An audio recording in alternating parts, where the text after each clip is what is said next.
Perkenalkan, nama saya Siska dengan NIM 1911085. Saya akan menjelaskan mengenai regresi linier berganda. Yang pertama, judul penelitian, pengaruh debt to asset ratio for opportunity, tangibility, dan size terhadap profitability pada perusahaan multisektor yang terdaftar di BI periode 2017 sampai 2021. Selanjutnya, rumusan masalah. Apakah terdapat pengaruh debt to asset ratio terhadap profitability pada perusahaan multisektor yang terdaftar di BI periode 2017 sampai 2021? Yang kedua, apakah terdapat pengaruh GO terhadap profitability? Yang ketiga, apakah terdapat pengaruh tangibility terhadap profitability? Yang keempat, apakah terdapat pengaruh size terhadap profitability? Karena rumusan masalahnya ada 4, maka tujuan penelitiannya juga ada 4, yaitu untuk menguji pengaruh DAR terhadap profitability, menguji pengaruh GO terhadap profitability, menguji pengaruh tangibility terhadap profitability, dan menguji size terhadap profitability. Kemudian manfaat penelitian yaitu manfaat praktis, emiten pada BI, investor di BI, dan regulator atau OJK. Dan manfaat teoritisnya untuk pengembangan teori profitability dan peneliti berikutnya. Kemudian hipotesis, karena rumusan masalahnya ada 4, jadi hipotesisnya juga ada 4. Itu terdapat pengaruh negatif debt to asset ratio terhadap profitability pada perusahaan multisektor yang terdaftar di BI periode 2017 sampai 2021.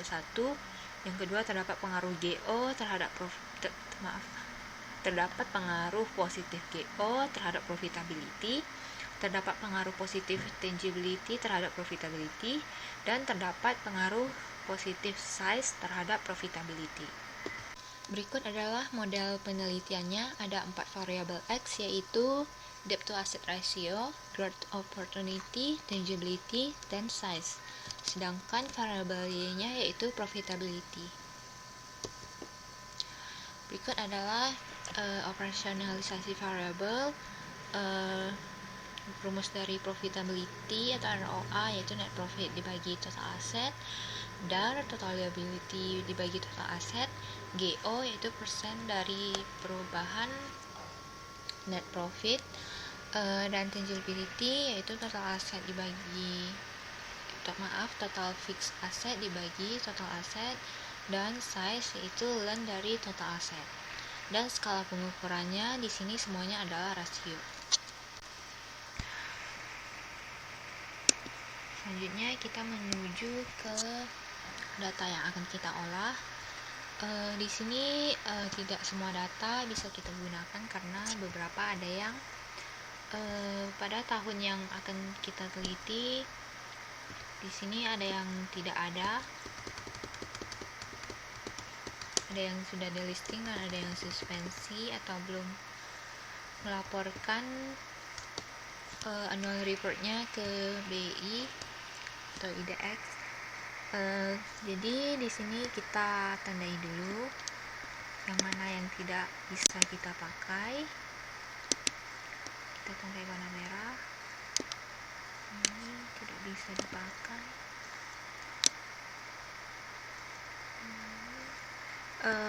Dan juga untuk emiten yang berkode 8 atau bank, sektor bank ini kita tidak gunakan karena data keuangannya berbeda. Kemudian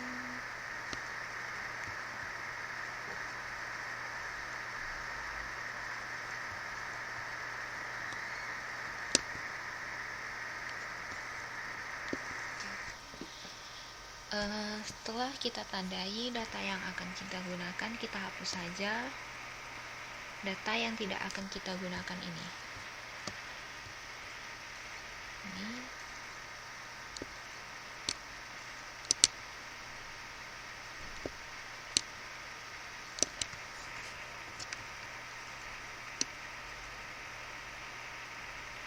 Oh ya, beberapa data laporan keuangan ada yang disajikan dalam satuan dolar, US dollar. Jadi kita perlu mengalihkannya dengan kurs dolar pada 31 Desember dari tahun-tahun laporan keuangannya. Untuk kurs itu kita ambil dengan merata-ratakan kurs jual dengan kurs beli.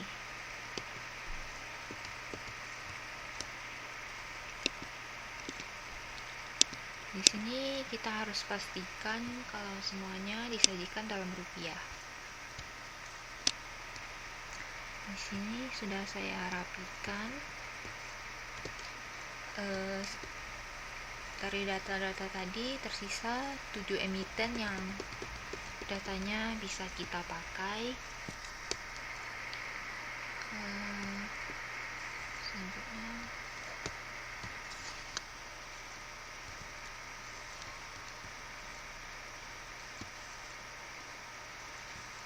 berikut adalah data deskriptif. Di sini kita menghitung dengan menggunakan rumus seperti yang tadi sudah saya tampilkan rumus-rumusnya. ROA yaitu net profit dibagi total aset. Kita ambil saja dari data yang sudah kita buat. Di sini net profit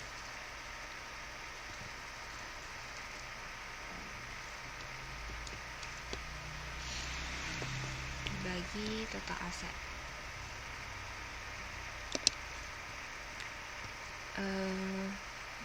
Dan kita buat ROA-nya untuk setiap tahun dan setiap emiten. Gitu pula untuk DAR, GO, tangibility, dan size.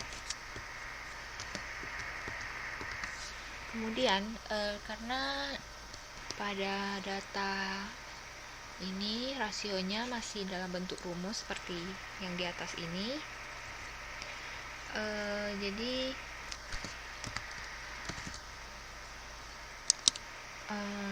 kita copy semua data ini, kita copy dan kita paste dengan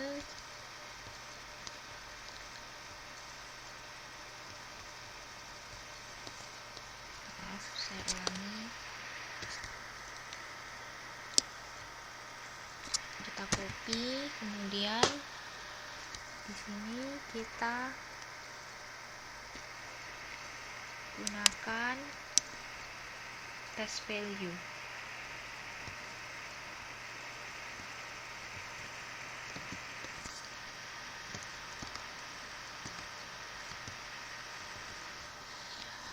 Sehingga kita dapatkan data rasionya dalam bentuk angka, tidak dalam bentuk rumus seperti tadi. Kemudian kita buat rata-ratanya, standar deviasi, maksimum minimum pada semua rasio yang akan kita gunakan.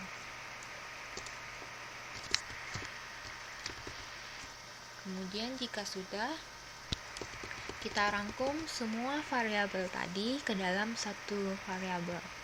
Kita buat data deskriptif semua variabel.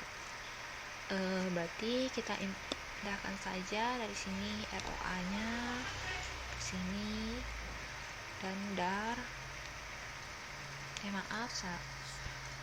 Yang kita ambil itu dari rata-ratanya.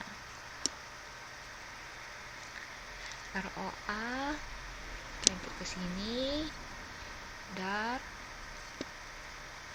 kita input ke sini, GO,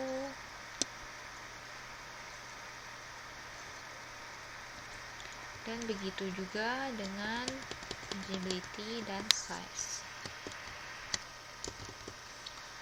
Jika sudah kita dapatkan datanya, kita buat dalam bentuk grafik untuk masing-masing variabel X dan pasangkan dengan variabel y. Di sini sudah saya buat.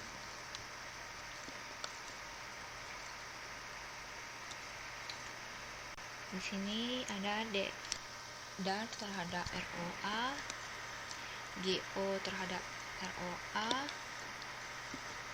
tangibility terhadap ROA, dan size terhadap ROA. Dari gambar ini terlihat terdapat pengaruh positif dari dar terhadap ROA. Bisa dilihat dari ketika darnya menurun, ROA juga ikut menurun, dan ketika dar naik, ROA juga ikut naik. Kemudian pada GO terhadap ROA terdapat dari gambar terlihat terdapat pengaruh negatif. Ketika ada kenaikan GO, terjadi penurunan ROA, dan ketika penurunan GO terdapat kenaikan ROA. Kemudian tangibility terhadap ROA di sini sepertinya pengaruhnya positif. Di saat tangibility ini turun, ROA juga turun. Saat tangibility naik, ROA juga ikut naik. Kemudian pada size terhadap ROA di sini dari gambar kita lihat terdapat pengaruh negatif. Ketika size naik, ROA-nya turun, dan ketika size-nya menurun, ROA-nya naik. Selain data per variabel seperti ini, kita juga perlu membuat data per emitennya. Seperti ini, data untuk emiten PICO,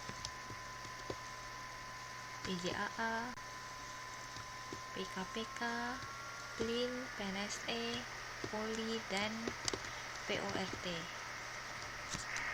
Di sini data yang kita buat itu kita buat data masing-masing variabel untuk emiten PICO ini di setiap tahunnya, dan tidak lupa pula kita juga perlu melampirkan data yang kita gunakan untuk mendapatkan angka rasio ini. Misalnya ROA menggunakan profit dibagi total aset, dan selain itu kita juga bisa, data ini juga diperlukan karena kita bisa melihat apakah kenaikan ROA terjadi karena memang profitnya naik atau karena penurunan aset. Data ini kita buat untuk semua emiten.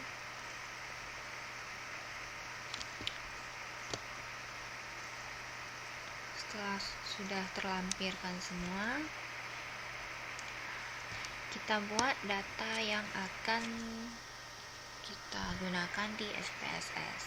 Di SPSS kita tidak bisa menggunakan tabel seperti ini karena di SPSS itu kita buatnya untuk masing-masing variabel itu satu kolom seperti ini. Jadi kita pindahkan saja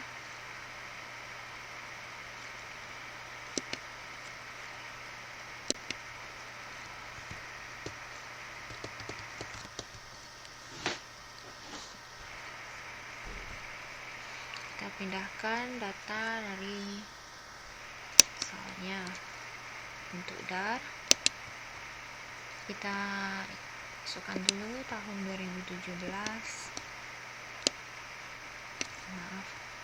DAR 2017 kita input di sini. Kemudian 2018 2019, 2020, 2021. Di sini kita berikan warna yang berbeda agar lebih mudah untuk dilihat. 2017 warna merah, 2018 kuning, 2019 hijau, 2020 biru, dan 2021 warna ungu. Setelah datanya sudah selesai, kita bisa melanjutkannya dengan SPSS untuk melakukan uji normalitas, uji multiko, uji heteroskedasitas. Selanjutnya kita menuju ke SPSS. Baiklah, ini data yang sudah kita pindahkan dari Excel tadi. Radar, ROA, GO, tangibility, dan size. Dan selanjutnya kita olah, kita cari res satunya untuk selanjutnya kita olah untuk kita ABS kan, kita absolutkan, dan kita learn contract kan untuk uji Glasser dan uji Park.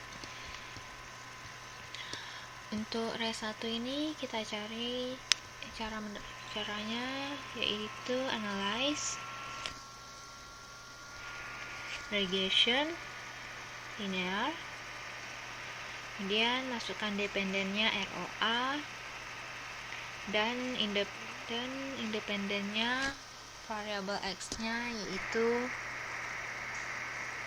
dar, GO, tangibility, dan size. Kemudian untuk emiten kita masukkan ke case label.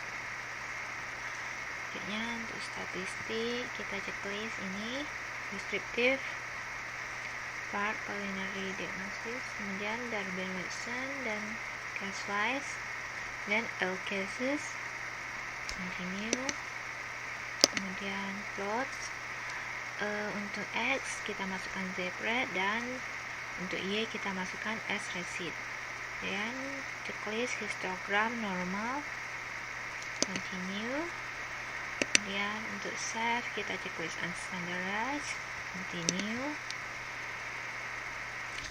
Kemudian tinggal klik OK. Ini karena sudah saya cari, ini hasilnya. Dan selanjutnya kita akan gunakan res ini untuk mencari uji Glasser dengan diabsolutkan, dan uji Park dengan di-learn dan dikoderkan.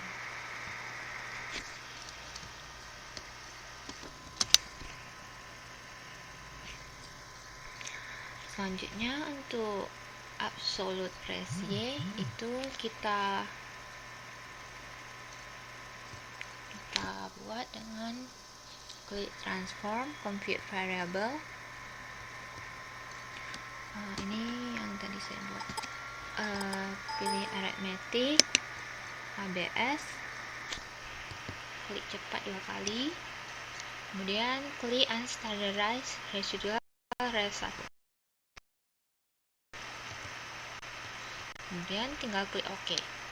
Nanti akan muncul di sini ABS res Y. Kemudian untuk uji partnya learn res Y, res yang dikuadratkan itu caranya juga sama. Compute variable, sini learn, hapus dulu. Arithmetic, pilih learn, klik cepat 2 kali, kemudian klik unstandardized residual res 1, kemudian dikuadratkan dengan klik bintang 2 pangkat 2, kemudian tinggal OK kan saja, akan muncul hasilnya learn res Y. Selanjutnya kita bisa lihat hasilnya. Di sini outputnya. Dari gambar ini terlihat datanya tidak normal data yang normal itu dia mendekati garis diagonal ini. Di sini terlihat titik-titiknya berjauhan, jadi data ini bisa disebut tidak normal.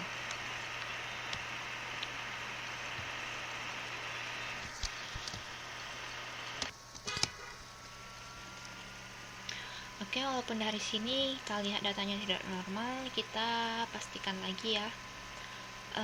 Kita tes lagi di sini non parametrik, legasi, sampel KS. Di sini yang kita uji hanya variabel y-nya saja, yaitu ROA. Kemudian kita okekan. Di sini akan muncul hasilnya. Hasilnya itu 0,0001. Dari sini kita dapat simpulkan kalau datanya memang tidak normal, karena untuk data yang normal itu hasil signifikannya lebih dari 0,05. Di sini hasilnya 0,001, artinya datanya tidak normal.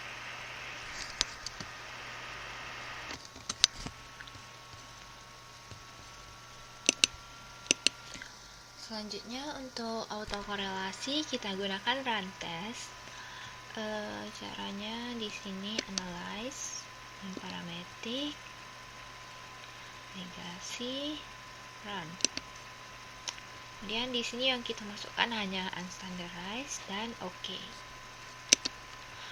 Kemudian cara membaca hasilnya. Di sini hasil run testnya. Di sini hasilnya 1. Prinsipnya itu kalau hasilnya di bawah 0,5 itu artinya ada autokorelasi. Tapi karena ini di atas 0,05,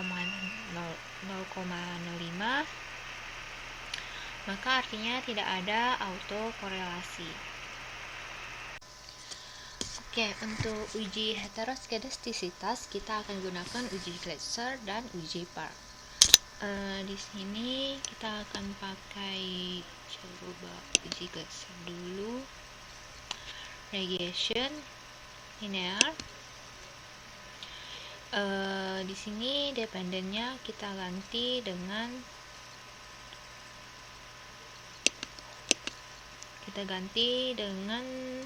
ABS ratio. Terus untuk beberapa di statistiknya ada beberapa yang kita udah pakai tadi, udah boleh dihilangin.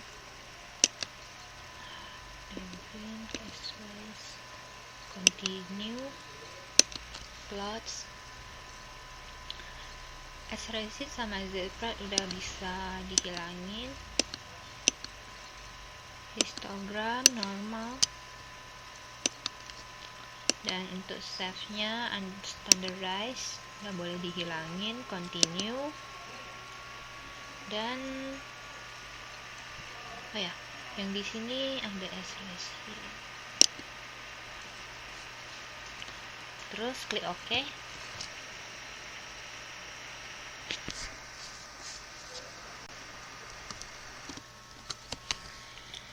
Oke, ini dia hasilnya signifikan. Dia konsepnya itu kalau di atas 0,05 artinya tidak ada heteroskedastisitas. Tapi di sini ada yang di bawah 0,05 yaitu size, berarti ada heteroskedastisitas. Tapi kita akan coba uji lagi dengan uji Park. Caranya masih sama. Analyze, regression, linear. Oke, terus yang ABS tadi udah boleh dikeluarin. Kita ganti dengan res yang dikuadratkan. Terus tinggal klik OK.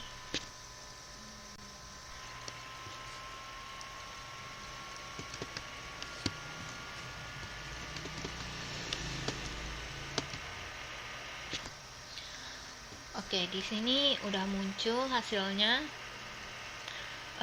cara melihat hasilnya masih sama. Kalau di atas 0,05 berarti nggak ada heteroskedastisitas, kalau di bawah 0,05 berarti ada heteroskedastisitas. Di sini hasilnya kena lagi size-nya ada heterosnya, berarti size ini ada heteroskedastisitas. Berikut yang lakukan di SPSS tadi. Untuk uji normalitas data, di sini bisa kita lihat bahwa titik-titik data jaraknya lumayan jauh dari garis diagonal. Jadi dari gambar ini sebenarnya sudah bisa terlihat kalau data ini tidak normal. Namun kita tetap lakukan uji dengan Kolmogorov-Smirnov, dan memang benar kita dapatkan hasilnya signifikannya 0,000. Di sini nilai signifikannya kurang dari 0,05, yang berarti datanya tidak normal. Selanjutnya untuk uji autokorelasi, tadi kita gunakan Durbin-Watson dan Rantes. Di Durbin-Watson ini kita ambil DU di K4 dan N35. K4 itu kita dapat dari jumlah variabel X, ada 4, yaitu size, dar, GO, dan tangibility. Lalu untuk hasilnya Durbin-Watsonnya 2,049, dan di sini DU-nya harus kurang dari hasilnya ini,